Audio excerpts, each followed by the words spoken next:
very quickly guys, before we start this video, make sure you share it to Twitter using the hashtag TheGebs24 to be in with a chance to get in this little package here.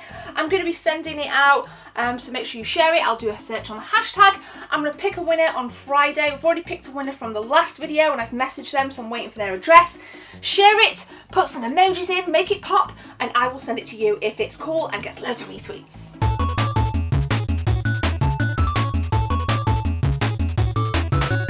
What's up guys, Gemma here and back again for another video. This video should have gone out Friday, so I apologise for it being late, but I've been really busy, and this today will be the last retro game pickups, I think, of 2018. I'm just gonna get straight to it because here in my hand may look like an ordinary PlayStation 2. And if you're not familiar with the PlayStation 2, then where the hell have you been for the last however many years? But this is a very special PlayStation 2 and a very bloody expensive and rare PlayStation 2, as this is the debugging console that EA used to use, or at least one of them, back in the PlayStation 2 days. And you guys can see on the side here, we'll see close-ups, but it actually has an original Sony PlayStation hard drive, which I am yet to access. So me and my brother are going to take a look at what's in this. The console works.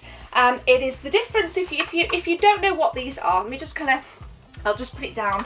Again, I'll show you guys additional stuff on close-ups. But if you don't know what they are, they were given to developers before and throughout the PlayStation life cycle for developers to iron out the kinks on their games. And like I said, I bought this from the retro gaming market. There was a PlayStation 3 fat model and a PlayStation 2 slim model, both even rarer than this, and the guys were telling me that a collector they knew got them from somebody that worked at EA in the UK, and they were going to throw them out, and I was like, so I knew I saw this and I just had to have it. The difference is it's region free, completely region free. I believe region free PS1 games as well. I've played it. It doesn't really look any different when you turn it on. Here is some mobile phone footage of me turning it on for the first time. Okay, back to take a first look at what this is, what it looks like. I don't even know if I've got it on the right channel. Maybe I have. Yes.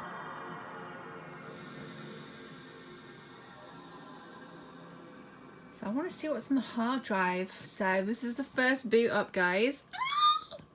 And here is the model number. And this is the only one, this and another, so I've only ever seen two in person. This is in very good condition. He gave me two controllers with it. We're going to show you more pickups as well. And I'm like, I need to get into this hard drive. It's probably empty. There's probably not a lot on there. If you've got any tips, because I'm going to go and do this at my brother's. He's more experienced at looking at this kind of stuff than me.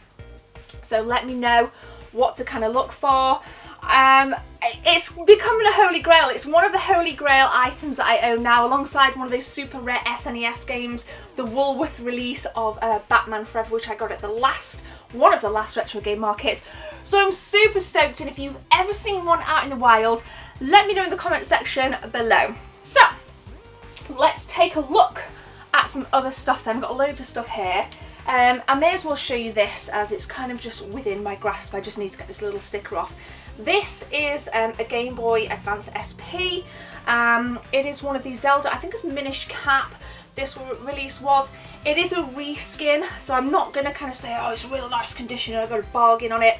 This is a reskin, which doesn't actually bother me as much as it might bother some of you guys. To me, it's you know, a reskin is just like, I guess, getting the console customized, like a custom Super Nintendo or something like that. But I really like this design, and I'm yet to find one like an original in good enough condition with the right price. I saw one like a couple of years ago. It was £70 box with the game. The box was battered, the screen was a little bit tatty, but I picked this up, and I'm in love with the Game Boy SPs at the moment, the Game Boy Advance SPs. Really awesome models. So let me know which is your favourite SP variant. Slam me a comment in the comment section below. I've got more stuff to show you guys. Please do not go anywhere. Okay. You guys know the Super Nintendo, you probably catch a few up there. The Super Nintendo is my favourite console of all time. I'm a little bit crazy when it comes to the Super Nintendo. And I have another one. I have a variant that I don't own. It's nothing overly special, but it is the control set version, much smaller box than the kind of like All Stars and Street Fighter box sets, because it doesn't include any games. There's only one controller. I got this from Vintage Gamer, so shout out to Nick and the boys down at Vintage Gamer. Hello. I'll be going down there to do another retro game hunt in the new year, so stay tuned. The box isn't in fantastic condition, but the price reflects the condition of the box, I feel. I paid £60 for this. Nick gave me a good deal. He looks after me as I look after him. We work together, Nick and I. And like I said, all inserts are in. Really stoked with it actually. I remember my friend, I've mentioned Matt a lot in my videos because my nostalgia lies with a certain group of people.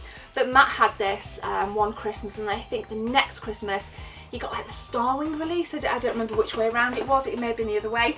But I was so stoked with this. 60 quid. Got another SNES PAL variant in my collection.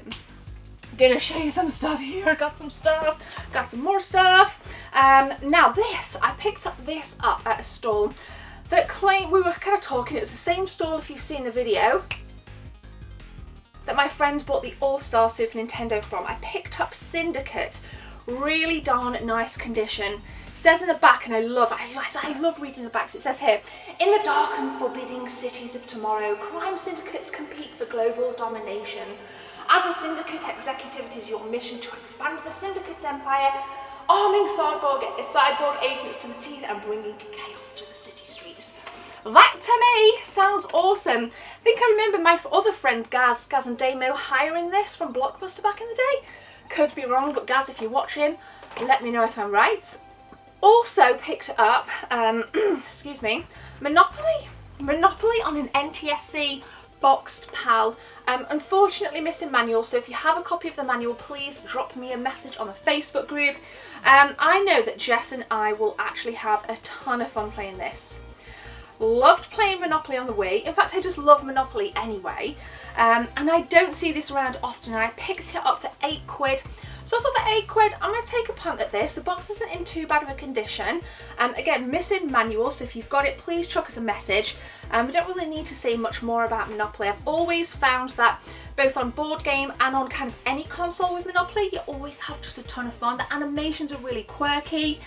You know, I love how some of the pieces have personality in some of the games as well. It just makes me smile. I really love it. Now here's one that I've been deliberating on for quite some time at these gaming markets. Picked up a Boogerman, a pick and flick adventure.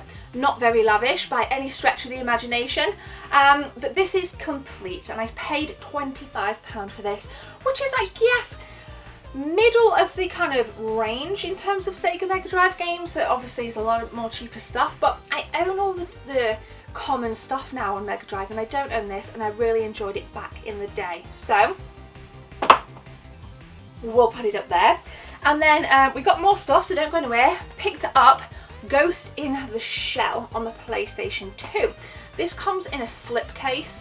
It's in really nice condition. Really stoked with this. Especially now I have this as well, and it's kind of set up on the TV. I can just play anything. Like I want my game room to be more functional, and I just really want to kind of get into this because it's one that I never really got into as a kid.